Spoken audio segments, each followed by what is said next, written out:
Assalamualaikum warahmatullahi wabarakatuh. Perkenalkan, nama saya Muhammad Aldiansyah dari kelas TI 22 CSE 4. Dalam hal ini saya akan mempresentasikan hasil dari mata kuliah kecerdasan buatan yang diampu oleh Bapak Anggi Muhammad Rifai MKOM. Di sini saya mempunyai tugas membuat klasifikasi penderita stroke dengan menggunakan metode random forest atau menggunakan random forest streamlit. Di sini sebelumnya kita harus mendownload dulu dataset untuk memprediksi data stroke-nya. Di sini saya sudah mendownload datasetnya, bisa mencarinya di Kaggle. Filenya dalam format CSV file, dan kalau kita buka di Excel itu seperti ini. Mempunyai banyak data, terdiri dari ID, Ganger, age, hipertensi, merit, work, stroke status, smoking, dan lain-lainnya. Di sini saya menggunakan pemrogramannya di Visual Studio Code. Di sini saya udah mengimport Streamlit, Pandas, Joblib yang digunakan untuk mengklasifikasikan stroke, penyakit stroke dalam metode random forest. Selanjutnya kita lihat dulu di sini, saya sudah membuat file klasifikasi stroke. Di sini dalam file ini terdapat explore data, klasifikasi stroke, dan stroke app. Di sini saya menggunakan bahasa pemrograman Python ya teman-teman. Selanjutnya jika sudah, kita bisa ngerun di terminal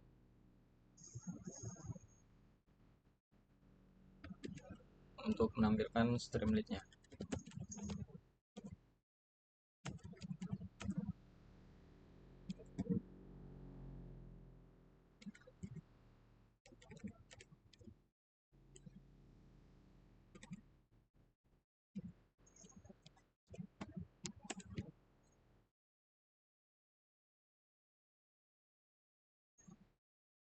Di sini masuk ke localhost, ke streamlit,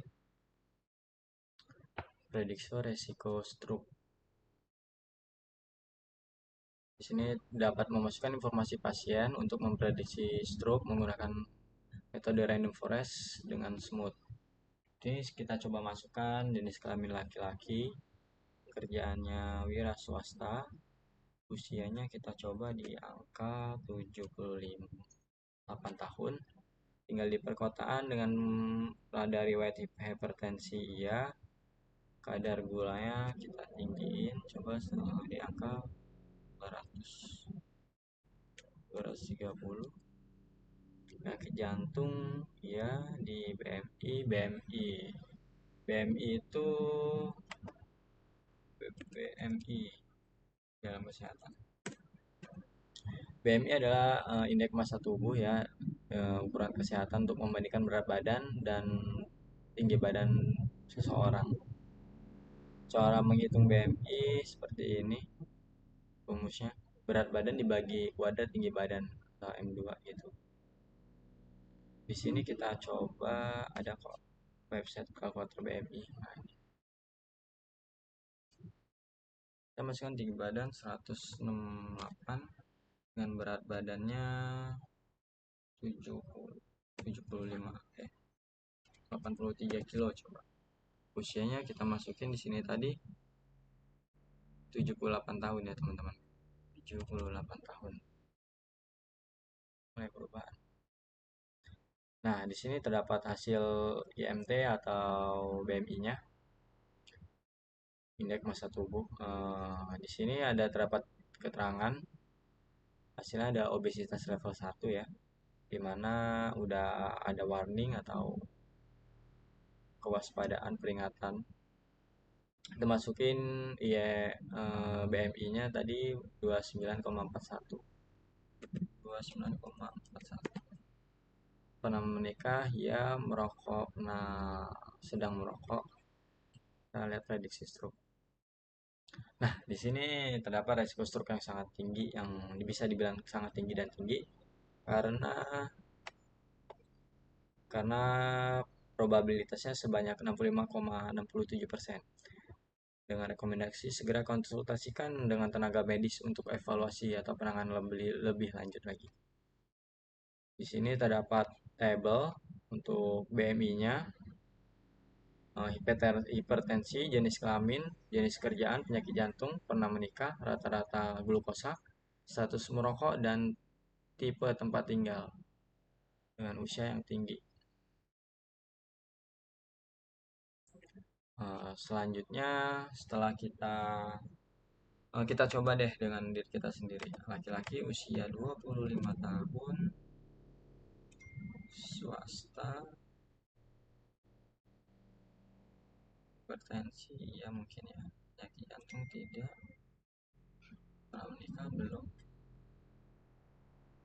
Kalau kita masih normal di angka 100.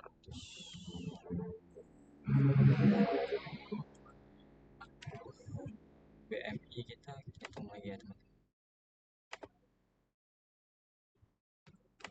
167.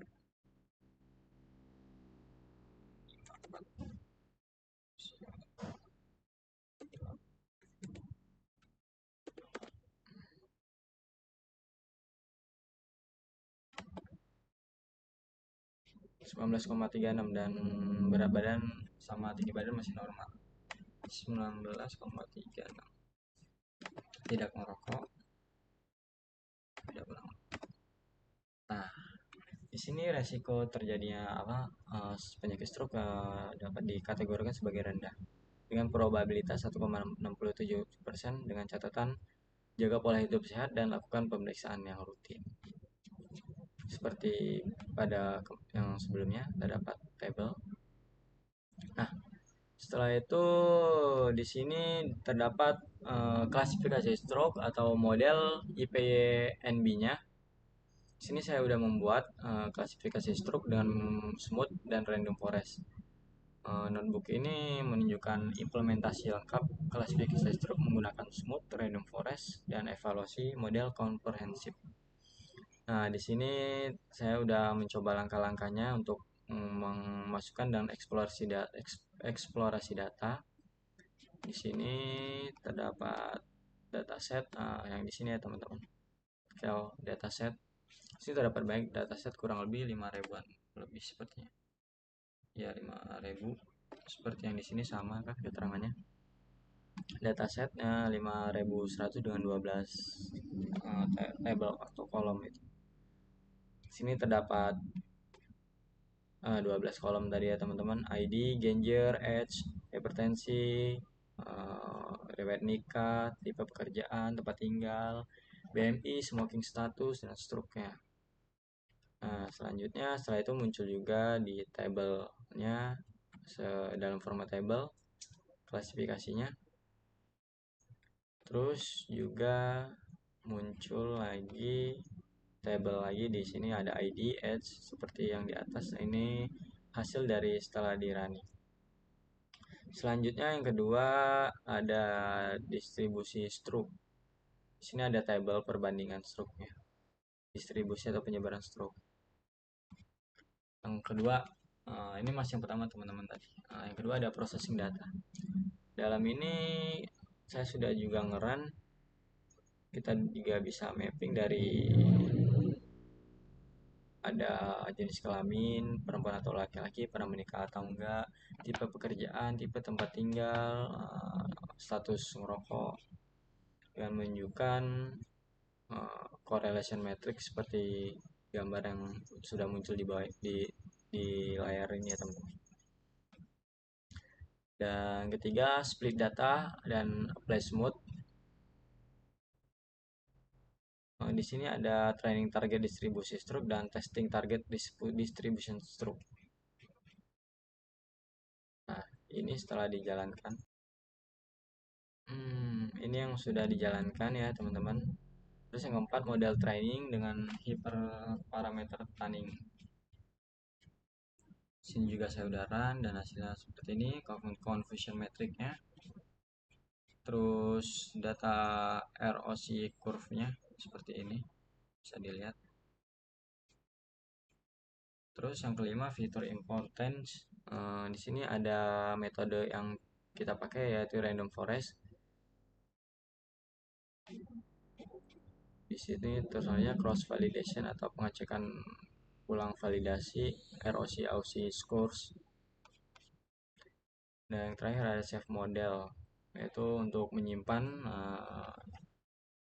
hasil running kita itu di struk klasifikasi. Yang ke-8, mode testing dan data baru, yaitu kita bisa memasukkan sesuai dengan keinginan atau kebutuhan yang kita inginin.